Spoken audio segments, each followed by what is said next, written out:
एक रामपुर नाम का गांव था। उस गांव में एक बूढ़ी नानी माँ रहती है। उनके पास बहुत धन था। वो उस गांव की बहुत अमीर औरत थी।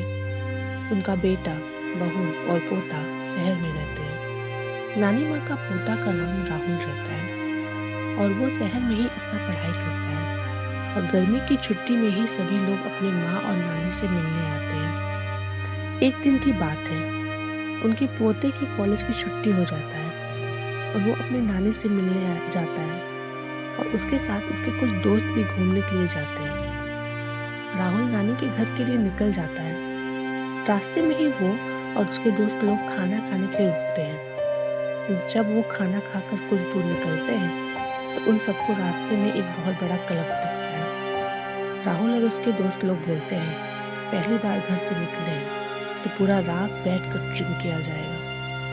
तो वो लोग उस बार क्लब में जाते हैं और ड्रिंक करना शुरू कर देते हैं। ड्रिंक पीते पीते रात हो जाता है पर उन लोगों का मन नहीं भरता। उन सबके पास जितना भी पैसा रहता है सब पैसा खत्म हो जाता है। उनका पूरा पैसा ड्रिंक में ही खत्म हो जाता है। पर राहुल अपने दोस्त से बोलता है, अब तो पैसा भी खत्म हो गया है, अब कैसे ड्रिंक किया जाएगा। तो राहुल के दोस्त बोलते हैं, सुना है कि तुम्हारी नानी तो बहुत अमीर है, क्यों ना उनके घर से कुछ पैसा ले आया जाए और उसी से ड्रिंक किया जाए। तो राहुल तुरंत ही इस बात पर मना करता है। बोलता है, अगर हम लोग ड्रिंक करके नानी माँ के घर जाया गया तो वो हमारी शिकायत हमारे परिवार से कर देंगी। तो राहुल के दोस्त बोलते हैं कि क्यों ना हम लोग वहां चुपके से जाया जाए और कुछ पैसा ले आया जाए, इससे नानी को पता भी नहीं लगेगा।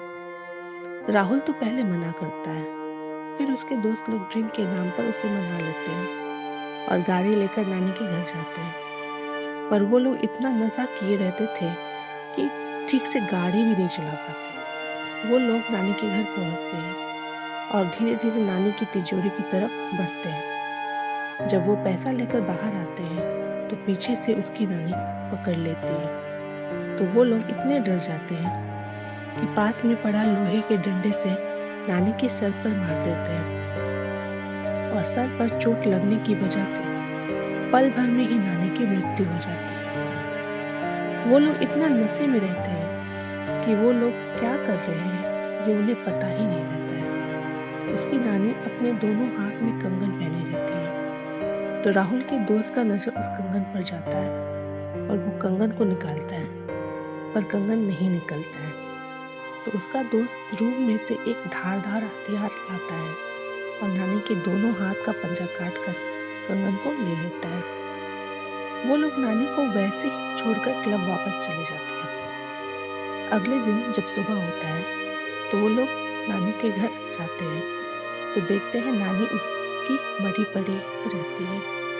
तो वो लोग डर जाते हैं और घबराने लगते हैं। वो सोचते हैं कि अगर किसी को इस बात का पता चला तो जेल हो जाएगा।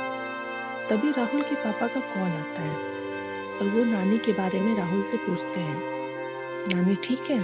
तो राहुल अपने पापा से झूठ बोलता है और कहता है कि सब सही है। ये बोलकर कॉल कट कर देता है। तो लोग प्लान बनाते हैं कि रात होगा तो नानी की बॉडी को जंगल में ले जाके दफन कर देंगे। रात होने का इंतजार करने लगते हैं। रात हो जाता है। वो लोग अपनी कार की डिक्की खोलते हैं और नानी की बॉडी उसमें रख कर जंगल की तरफ चले जाते हैं। जंगल में पहुंचकर वो लोग नानी को दफन करके वापस नानी के घर आ जाते हैं।